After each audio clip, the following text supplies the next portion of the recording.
নিবা এই 1000 টাকায় আর কি হবে, তারপরেও দিয়ে গেলাম। বিবেকে বাধা দিচ্ছে 1000 টাকা দিতে। আপনি আমারে খবর দিছিলেন কেন? খবর দিয়েছিলাম এই যে আমার ছেলের জন্য। আপনার ছেলের কি সমস্যা? এই পায়ের যে সমস্যা, ওর পায়ে সমস্যা। ওর এই পায়ে কি হয়েছে? এই পা ও বেকা, ও হাঁটা পারবা লাগে না। পাথারে একটু জমি ছিল, সেই জমি বিক্রি করে আর জন্য আর কি ডাক্তার দেখাইছি, কিন্তু কোনো কাজ হবা লাগে নাই। আবার কিস্তি উঠাইছি, সেই কিস্তিও মানে এর লাগছি, কোনো কাজ হয় না। এখন টাকা পয়সা অনেক খরচ করছি, কিন্তু এখন আর এমন টাকা পয়সা নাই খরচ করার জন্য, বুঝছেন? এই জন্য আপনারে খবর দিছি যে আপনি যদি একটু করা পারেন তাইতে। আমি তো আমার তরফ থেকে যতটুকু করার আমি আপনার ছেলের জন্য করে যাব। আমার টাকায় তো আর আপনার ছেলের সম্পূর্ণ চিকিৎসা হবে না। এখন ও আর বৈশা যারা, তারা তো হাত পারবা লাগছে, আর আমার ছেলে তো তাও পারে না। এখন আমার তো মা হইয়া আমার তো অনেক খারাপ ঠেয়ে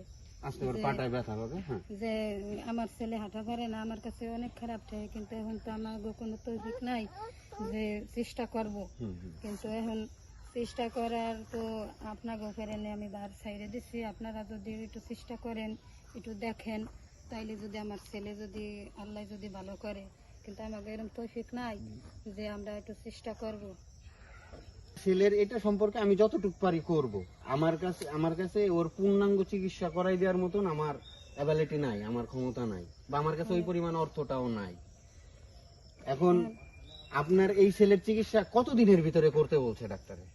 এই যে মানে এই 1 বছরের ভিতরে করবার বলছে, যে 1 বছরে না করলে পরে আর করা যাবে না। তাই বছর আর হয় না। দর্শকদের উদ্দেশ্যে কিছু বলার থাকে, আপনি সেটা বলতে পারেন। এই দেখতেছেন দর্শক, আসলে দর্শক আপনাদেরকে একটু দেখাই। এই দেখেন, এই একেবারে ছোট একটা বাচ্চা, হয়তো 1 বছরের বাচ্চা। ওর মার কথা হচ্ছে হলো যে প্রত্যেকে হাঁটতে পারে, আমার ছেলেটা হাঁটতে পারে না, আমার খুব কষ্ট হয়। আমি মা হইয়া কিভাবে এসব না, আমার কাছে অনেক খারাপ ঠেয়ে। এখন নাই যে আমার এরকম চেষ্টা করার। আমার এই ছেলের চেষ্টারই আপনাকে উপরে তুলে দিলাম। মানে আমি কারো বোন, কারো মা, কারো এইবার আমি তুলে দিলাম আপনার উপরে। আচ্ছা গাইস, এই আপুটা বললো যে তার সন্তানের চিকিৎসার বার আমাদের হাতে তুলে দিছে, আপনার সবার হাতে তুলে দিছে। আমিও চাই যে এই বাচ্চাটা সুস্থ স্বাভাবিক জীবনে ফেরত আসুক। তো দয়া করে আপনারা 1টি টাকা দিয়ে হলেও সাহায্য করেন। যদি 1টি টাকা না দিতে চান, অন্তত একটি শেয়ার করে দেন। এমন কারোর চোখে পড়ুক যার চোখের পড়াতে এই বাচ্চাটার চিকিৎসাটা সুন্দরভাবে হয় এবং এই বাচ্চাটা সহজ সুন্দরভাবে জীবনযাপন করতে পারে, হাঁটতে পারে, চলতে পারে। এর জীবনটা যেন এইভাবে পঙ্গুত্ব না থাকে। দেখেন, আপনারাই দেখেন, এই যে বাচ্চাটার পা কতটুক বয়স, এই পাটা বেঁকা, এই পাটা বেঁকা। এই মা টেনশনে শেষ। ক্ষেতের একটু জমি ছিল, সেটুক বিক্রি করে দিছে, কিস্তি উঠাইয়া চিকিৎসা করছে।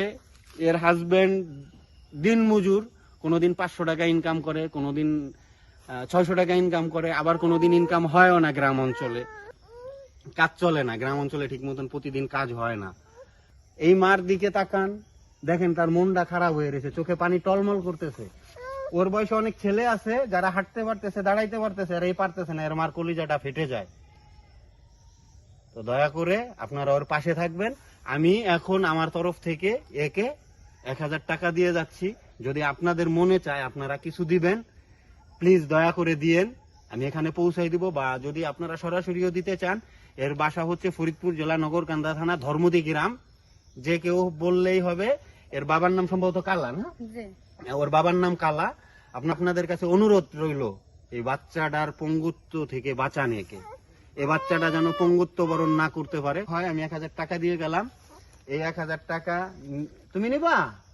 এই 1000 টাকায় আর কি হবে, তারপরেও দিয়ে গেলাম। বিবেকে বাধা দিচ্ছে 1000 টাকা দিতে, তারপরেও আমি 1000 টাকা দিয়ে গেলাম। আপনারা যতটুক পারেন, যে যতটুক পারেন ওর পাশে থাকবেন, এই বাচ্চাটার চিকিৎসায় সাহায্য করবেন।